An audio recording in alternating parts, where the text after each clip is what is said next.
The airport was humming with its usual rhythm, rolling suitcases, coffee in plastic cups, and the metallic voice of a boarding call echoing through gate C-12. Samuel Grant, 64, adjusted his jacket as he stepped into the first-class cabin of Sky Connect Flight 209 bound for Seattle. To anyone watching, he looked like just another traveler, calm, polite, maybe even invisible. No one would guess that this quiet, silver-haired man was the founder and CEO of Grant Dynamics, one of the most influential aerospace tech companies in America. He found his seat, 2A, and slid his leather briefcase under the chair. Years of flying had made him appreciate silence more than champagne. He closed his eyes, breathing in the familiar scent of jet fuel and recycled air. For once, he wasn't traveling for business. His granddaughter was turning 10, and for Samuel, that was reason enough to leave the boardroom behind. A soft voice interrupted his peace. "Excuse me, sir?" The flight attendant smiled, but the warmth didn't reach her eyes. "I believe you may be in the wrong seat." Samuel opened his eyes, puzzled. "This is 2A, isn't it?" "Yes, but this section is reserved for priority passengers." "I am a priority passenger," he said gently, showing his boarding pass. His name, Grant Samuel L., glowed clearly on the digital ticket. "First class." The attendant's expression faltered for a second before hardening into professional distance.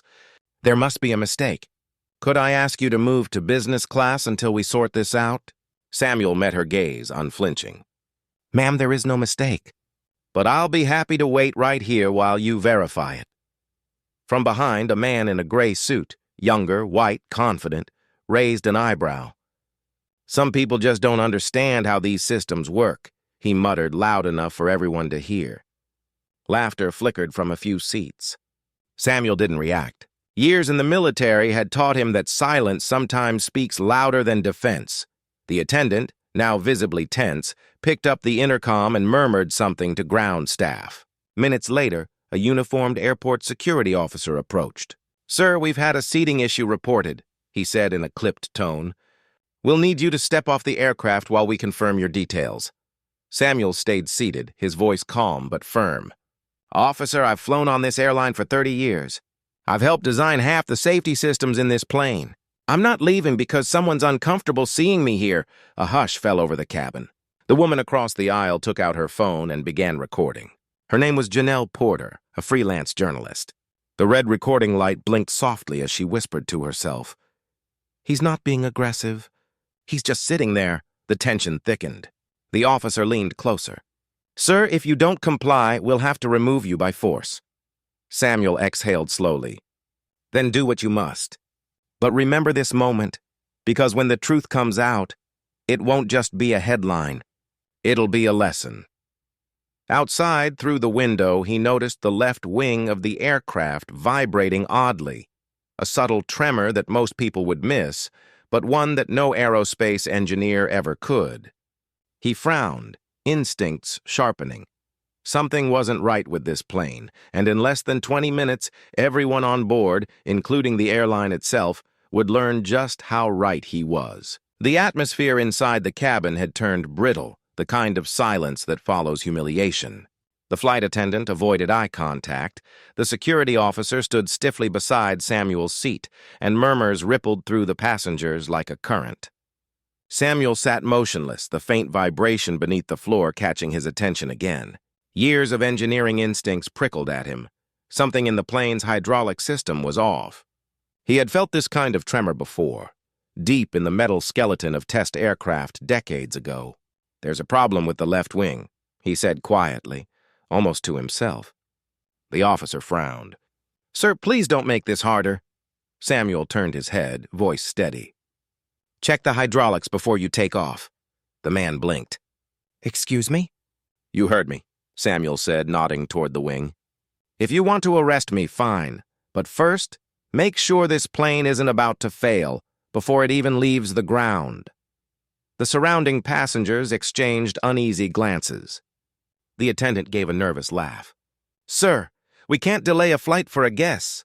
Samuel lifted his wrist, revealing a sleek silver watch with an unfamiliar logo.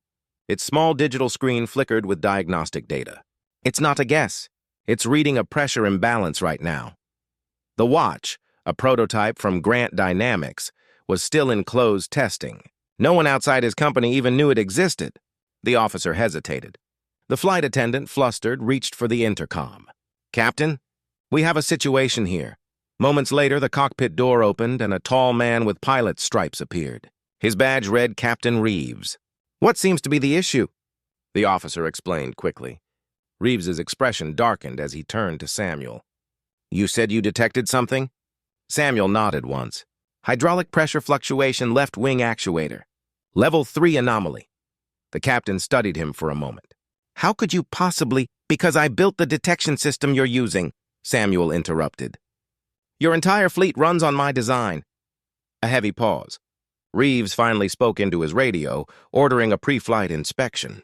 The flight attendant's face drained of color. The officer stepped back. 10 minutes later, ground engineers climbed into the belly of the aircraft.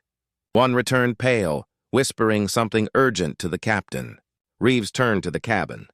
"Ladies and gentlemen, for your safety, we'll be delaying takeoff due to a mechanical issue." A wave of gasps and sighs swept the passengers. The man in the gray suit who had mocked Samuel earlier looked away, suddenly very quiet.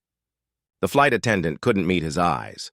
Samuel simply sat there, hands folded, calm as a monk. He didn't gloat, didn't speak. He just waited. Outside the window, maintenance trucks swarmed the aircraft like bees around a wounded hive. Janelle's camera was still rolling, her whisper barely audible over the commotion. The man they called a problem just saved everyone on board. Within an hour, the video was online. The caption read, "Black passenger accused of causing trouble turns out to be aerospace CEO who prevents disaster." By the time Samuel was escorted off the plane, not in handcuffs but with an apology, the clip had been viewed over 2 million times. Across the country, newsrooms scrambled to verify his identity. And when they did, headlines exploded. "Airline mistreats black executive. He turns out to be the engineer who designed their safety system." Samuel walked calmly through the terminal, phone buzzing with calls from reporters and board members. He didn't answer. He only looked up at the Sky Connect logo above the gate, exhaled softly and murmured, "You grounded the wrong man." By the time Samuel reached the terminal exit, the world had already begun spinning faster than the engines that never left the runway. His full name was everywhere. News tickers flashed. "Black aerospace CEO wrongly removed from flight prevents mid-air failure." Cable pundits debated whether it was racism or protocol, ethics or embarrassment. Social media didn't wait for facts. It crowned him the man who saved Flight 209. Samuel ignored the cameras waiting near baggage claim. He wasn't interested in attention. He had spent decades building systems to prevent accidents, not headlines. Yet now, ironically, the safety he designed had become his defense. Outside, his assistant hurried toward him with a phone in hand. "Sir, CNN, BBC, and Reuters are all requesting statements." Samuel kept walking. "Tell them I'm not available. I'm tired of talking to people who listen only after they're afraid." Meanwhile, inside Sky Connect's corporate tower in Chicago, panic spread faster than any public relations memo could contain. The CEO, Gregory Klein, stared at the footage on his tablet. Samuel calm, composed, explaining the hydraulic issue seconds before the captain confirmed it. Every word, every image was now evidence of how badly the airline had misjudged him. "Who authorized security to remove that man?" Klein demanded. Silence. Then someone muttered, "It was standard procedure." Klein slammed the tablet shut. "It was stupidity. Do you know who that man is? He designed our emergency stabilization grid." At the same moment, in her apartment downtown, Janelle Porter refreshed her upload again. 10 million views. Her inbox overflowed with messages from journalists, civil rights groups, and even veterans associations.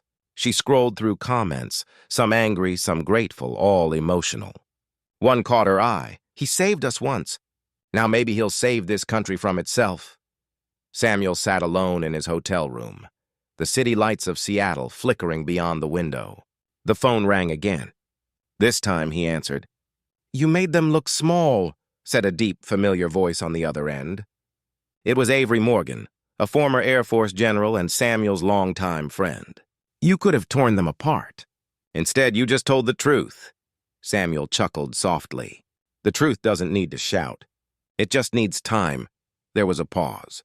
You realize SkyConnect is grounding their entire fleet for inspection, right? Avery said. They're citing potential technical irregularities. Samuel leaned back, rubbing his temple. They should have listened before embarrassing themselves. He hesitated. Still, I don't want anyone to lose their jobs. I just want people to think before they judge. Hours later, in SkyConnect's control center, one of the engineers confirmed what Samuel already knew. There had been a malfunction. The leak in the hydraulic line could have caused a catastrophic failure mid-flight. The report was leaked to the press before dawn. By morning, SkyConnect stock had dropped 12%. The CEO issued a public apology.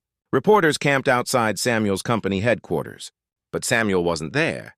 He was on his way to Washington, D.C., having accepted a quiet invitation from the Department of Transportation to discuss airline accountability. As his car crossed the bridge over the Potomac, his driver glanced back. Mr. Grant, is it true you grounded an entire airline in 20 minutes? Samuel looked out the window at the glinting water, his reflection calm and unreadable. No, he said softly. They grounded themselves the moment they stopped seeing people as people. The conference room inside the Department of Transportation was lined with floor-to-ceiling glass, giving a panoramic view of the Capitol skyline. Outside, the morning sun was merciless, but inside the air was cold and tense. Samuel Grant sat at the center of a long mahogany table, flanked by officials, executives, and lawyers who suddenly remembered how to pronounce his name correctly. At the head of the table stood Deputy Secretary Elaine Moore, sharp suit, sharper tone. Mr. Grant, she began, thank you for coming on such short notice. Samuel's voice was calm but heavy with meaning. I didn't have to come, but I thought maybe it was time someone in this room listened instead of managed optics. Around him, murmurs died down. SkyConnect's CEO, Gregory Klein, shifted uncomfortably. Mr. Grant, on behalf of our airline, I want to... Samuel raised a hand, stopping him mid-sentence. Don't apologize to me, Mr. Klein. Apologize to every passenger who's ever been judged before being greeted. His words were steady, surgical. You didn't just humiliate me. You confirmed what too many of us already know, that prejudice is often policy dressed in procedure. Klein's jaw tightened. The silence stretched until General Avery Morgan entered, medals glinting on his chest. He's right, the general said bluntly. If not for his instincts, 150 people might be dead, and this department would be scrambling to explain why a billion-dollar system failed where one man succeeded. Moore nodded slowly. Which is exactly why we're here. She turned to Samuel. You didn't just save lives, Mr. Grant, you exposed flaws, in technology and in people. We'd like to make sure both are corrected. For the next hour, Samuel presented data his company had been developing for years, predictive AI sensors capable of detecting mechanical irregularities before they triggered alarms. He'd tried selling the idea before, but no airline wanted to pay for extra safety. Now, every executive in the room was scribbling notes. You ignored this tech when it was affordable, Samuel said evenly. Now you're paying for it in reputation. As the meeting ended, Moore approached him privately. You know this isn't just about aviation anymore, right? You've become a symbol. Samuel smiled faintly. Symbols don't fix systems, ma'am. People do. Outside the building, reporters waited like wolves. Cameras flashed the moment he appeared, questions flying over one another. Mr. Grant, do you plan to sue SkyConnect? Do you think this was a racially motivated incident? How does it feel to take down an entire airline? Samuel stopped, adjusted his glasses, and faced the sea of microphones. I didn't take anything down, he said quietly. I just told the truth, and the truth did what it always does. It rises. That evening, the news cycle reached fever pitch. The man who grounded the skies. That was the headline plastered across every outlet. Civil rights groups hailed him as a hero. Stock analysts called him a disruptor. The public simply called him what he had always been, a man who refused to move when told he didn't belong. At midnight, Samuel sat by his hotel window, looking out at the Capitol dome glowing in the distance. His assistant knocked softly and entered with a message from SkyConnect's board, a formal offer to partner with Grant Dynamics to rebuild their safety systems and public image. Samuel read it once, then set it aside. He wasn't ready to answer. Not yet. He poured himself a glass of water and watched the city breathe below. Cars, lights, movement, the machine of a country forever in motion. Funny, he murmured, half to himself, how fast people learn when fear becomes their teacher. The city outside blinked like circuitry, complex, flawed, beautiful. And for the first time in days, Samuel smiled. The sky, though grounded, finally felt a little clearer. Morning came with headlines blazing across every major outlet. Grant versus SkyConnect, the airline reckoning. Commentators argued on live television, while millions watched clips of Samuel sitting quietly on Flight 209, the picture of composure. Some called him a hero of modern America. Others accused him of exploiting a racial misunderstanding. But Samuel didn't tune in. He never cared about the noise. He cared about the lesson. At 9 a.m., his office at Grant Dynamics was already buzzing. Engineers greeted him like a returning general. On his desk sat hundreds of letters and emails, passengers, veterans, young engineers, people who said his stand had given them courage. His assistant, Lydia, handed him a tablet. "Sir, the airline's PR department is requesting a joint press conference. They'll admit fault, issue an apology, and offer a full partnership to implement your safety tech." Samuel didn't even look up. "They don't want reform, Lydia. They want forgiveness that fits in a headline." She hesitated. "And if you refuse?" "Then they'll learn the hard way that reputation isn't repaired with press releases." Across town, Gregory Klein paced in his glass office, face pale. His board was furious. The company had lost billions in market value. The FAA had grounded 30 of their jets pending inspection, and their investors were demanding accountability. "Call him," Klein said finally. "If he won't come to us, we'll go to him." That afternoon, the two men met again, not as CEO and victim, but as equals locked in a quiet moral war. The meeting took place in a neutral venue, a government conference room overlooking the Potomac River. Cameras were banned. Only honesty was allowed. Klein started carefully. "Mr. Grant, I'll say it plainly. What happened was wrong, unacceptable, but we can use this moment to rebuild. With your guidance, we can restore public trust." Samuel looked out the window. "Public trust isn't a PR campaign, Mr. Klein. It's a mirror. You can't rebuild it without first looking into it." Klein's jaw clenched. "Then tell me what you want." Samuel turned back, his expression unflinching. "Not what I want. What we all need: mandatory bias and ethics training for every employee, from pilots to executives, a permanent diversity review board, and one more thing. You fund a scholarship for underrepresented students in aerospace engineering. $10 million. No excuses," Klein blinked. "That's excessive." "It's cheaper than another scandal," Samuel replied.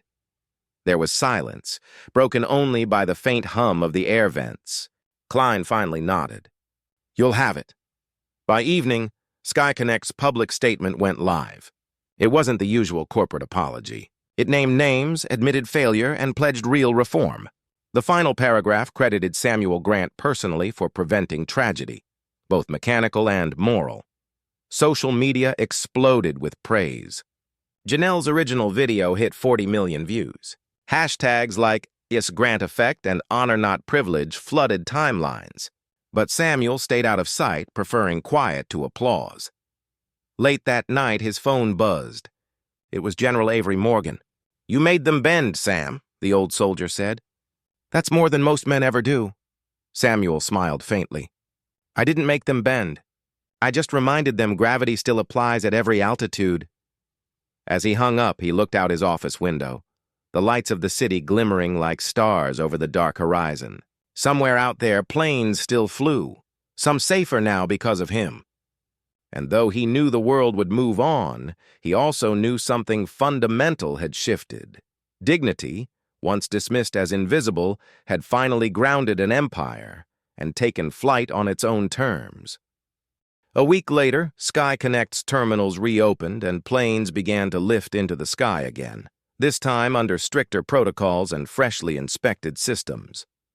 Passengers boarded nervously, but applauded when each flight landed safely.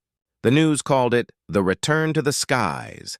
Yet, beneath the polished statements and reassuring headlines, the industry was changing, slowly, quietly, because one man had refused to move from his seat. Samuel Grant didn't attend the reopening ceremony. While executives celebrated, he was at a local community college in Seattle, standing before 50 young students, most of them first-generation immigrants or kids from forgotten neighborhoods. On the board behind him were the words, "The Grant Aviation Fellowship," funded entirely by SkyConnect's new program, the one he had demanded as part of their reform. He didn't give them a speech about race or revenge. Instead, he spoke about resilience. When people underestimate you, he told them, let them. The sky doesn't argue with those who can't see beyond the clouds. His calm confidence filled the room. To those students, he wasn't a CEO or a news headline. He was proof that quiet strength could move entire systems. Meanwhile, across the country, Gregory Klein faced the Senate Transportation Committee. Cameras rolled as he testified under oath, explaining how one man's observation had prevented a potential catastrophe. When asked what changes SkyConnect had made, Klein's voice softened. "We stopped seeing passengers as ticket numbers. We started seeing them as people." The hearing aired live. Samuel watched it from his office in silence. He didn't smile, but his reflection in the glass window showed something gentler: relief. Later that evening, he received a letter, handwritten, rare in his world of digital signatures. It was from Janelle Porter, the journalist whose video had started it all. "Mr. Grant, I used to think stories changed people.